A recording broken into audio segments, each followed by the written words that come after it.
Юные футболисты из Осетии отправились на отдых в Евпаторию. Игроки муниципального футбольного клуба «Барс» стали победителями второго Кубка Кавказа по футболу среди команд 2002 года рождения.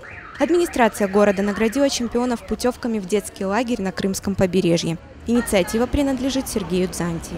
Ребята заслужили эту поездку, и спасибо администрации города за то, что обращает на нас внимание, на наших детей, заботится о них. Отдельное спасибо Министерству труда и социального развития за такую огромно проведенную работу, чтобы наши дети тоже смогли отдохнуть, поехать на море. Тоже огромное им спасибо. Футбольный турнир проходил во Владикавказе, поэтому победа для наших игроков была делом принципа. В финальном матче футболисты «Барса» обыграли сверстников из Краснодара. Финал был очень тяжелый. Дети просто вырвали это первое место благодаря, конечно, своим наставникам, которые каждый день изо дня в день помогали и вкладывали все свои знания и умения. Знание дела и опыт побед юным футболистам передает главный тренер команды, чемпион России в составе Алании Алан Агаев.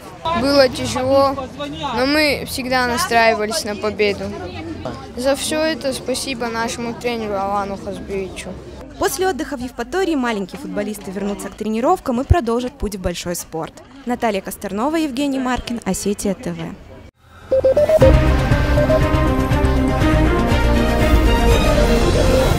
Thank you.